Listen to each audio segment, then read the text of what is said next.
أجزعنا أم صبرنا ما لنا من محيص.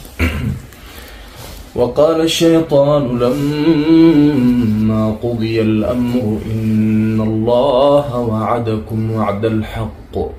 ووعدتكم فأخلفتكم وما كان لي عليكم من سلطان إلا أن دعوتكم فاستجبتم لي فلا تلوموني ولوموا أنفسكم ما أنا بمصرخكم وما أنتم بمصرخي إني كفرت بما أشركتموني من قبل إن الظالمين لهم عذاب أليم. وأدخل الذين آمنوا وعملوا الصالحات جنات تجري من تحتها الأنهار خالدين فيها بإذن ربهم تحيتهم فيها سلام. ألم تر كيف ضرب الله مثلا كلمة طيبة كشجرة طيبة أصلها ثابت وفرعها في السماء تؤتي أكلها كل حين بإذن ربها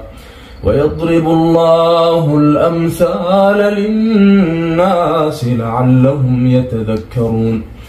ومثل كلمة خبيثة كشجرة خبيثة اجتثت من فوق الأرض ما لها من قرار. يثبت الله الذين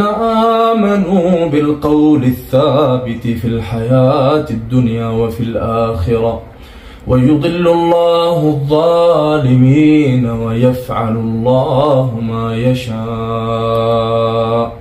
ألم تر إلى الذين بدلوا نعمة الله كفرا وأحلوا قومهم دار البوار جهنم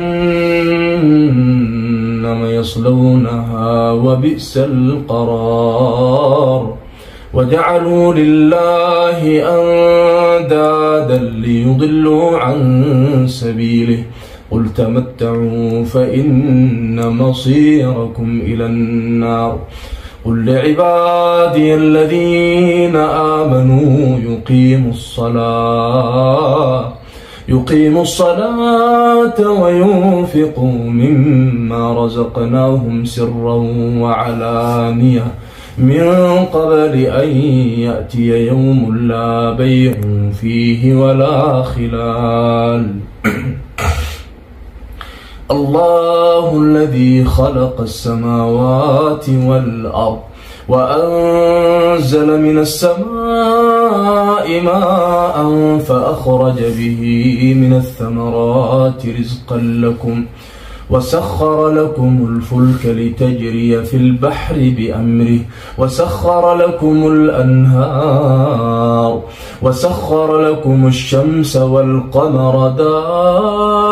دائبين وسخر لكم الليل والنهار وآتاكم من كل ما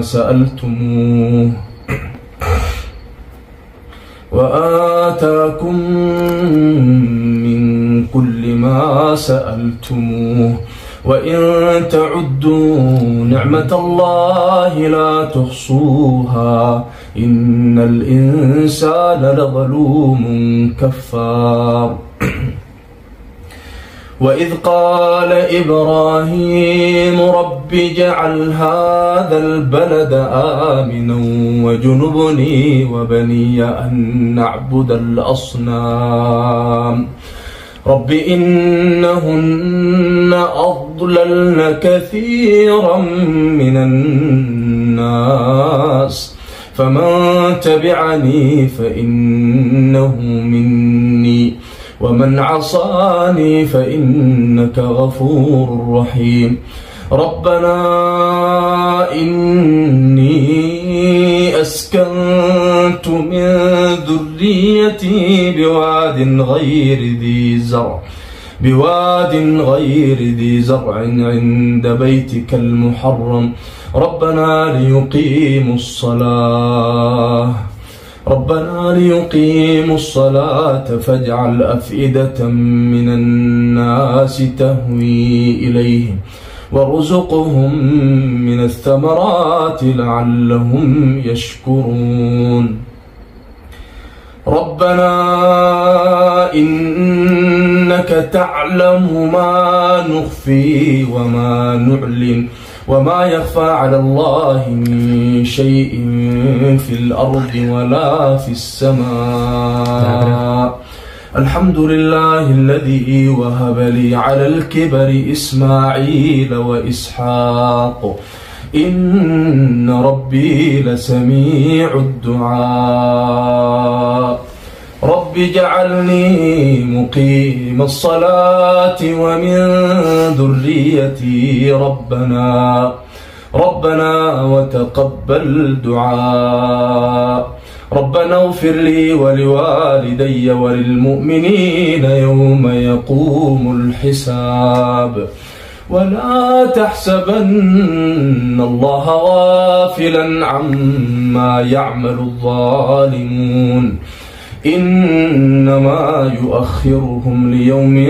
تشخص فيه الأبصار مهطعين مقنعي رؤوسهم لا يرتد إليهم طرفهم وأفئدتهم هواء وأنذر الناس يوم يأتيهم العذاب فيقول الذين ظلموا ربنا أخرنا إلى أجل قريب نجب دعوتك ونتبع الرسل أولم تكونوا أقسمتم من قبل ما لكم من زوال وسكنتم في مساكن الذين ظلموا أنفسهم وتبين لكم كيف فعلنا بهم وضربنا لكم الأمثال وقد مكروا مكرهم وعند الله مكرهم وإن كان مكرهم لتزول منه الجبال فلا تحسبن الله مخلف وعده رسله إن الله عزيز ذو انتقام يوم تبدل الأرض غير الأرض والسماوات وبرزوا لله الواحد القهار وترى المجرمين يومئذ مقرنين في الأصفاد سرابيلهم من قطران وتغشى وجوههم النار ليجزي الله كل نفس ما كسبت إن الله سريع الحساب هذا بلاغ للناس ولينذروا به وليعلموا أنما هو إله واحد وليذكر أولو الألباب.